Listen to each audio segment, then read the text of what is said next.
बनाव और बिगाड़। मौलाना सैयद अबुल आला मौदूदी रहमहुल्लाह। शुरू ईश्वर के नाम से जो अत्यंत दयावान, बड़ा कृपाशील है। पुस्तक परिचय। ये किताब वास्तव में एक भाषण है जो 10 मई 1947 ईस्वी को दारुल इस्लाम पठानकोट के निकट पूर्वी पंजाब की जनसभा में दिया गया था। श्रोताओं में मुसलमानों के अलावा हिंदू और सिख भाई भी शामिल थे। पृष्ठभूमि में इस तथ्य को भी सामने रखा जाए कि ये वो जमाना था जब सारा पूर्वी पंजाब एक ज्वालामुखी के पहाड़ की तरह फटने के लिए तैयार था और 3 ही महीने बाद वहां फसाद और दंगों की वो आग भड़कने वाली थी जिसकी तबाहकारियां अब इंसानी इतिहास का एक अत्यंत दर्दनाक अध्याय बन चुकी हैं।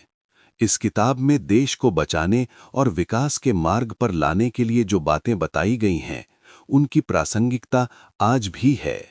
हमारा देश आज जिन समस्याओं में ग्रस्त है, वे सबके सामने हैं।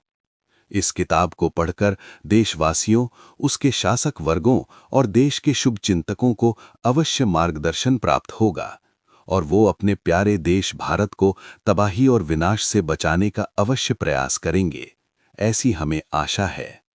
पाठकों से अनुरोध है कि इस ऑडियो बुक को अधिक से अधिक लोगों तक पहुंचाने की कोशिश करें। ईश्वर हमारी सहायता और मार्गदर्शन करे, हमारी उससे यही प्रार्थना है। ईश्वर का अटल नियम। भाइयों और बहनों, ये दुनिया जिस खुदा यानी ईश्वर ने बनाई है और जिसने इस जमीन का फर्श बिछाकर इस पर इंसानों को बसाया है, वो कोई बेसोचे समझे और अलल टप काम करने वाला खुदा नहीं है। वो चौपट राजा नहीं है कि उसकी नगरी अंधेर नगरी हो। वो अपने अटल नियम, मजबूत उसूल और कायदे रखता है जिनके अनुसार वो सारी दुनिया पर शासन कर रहा है।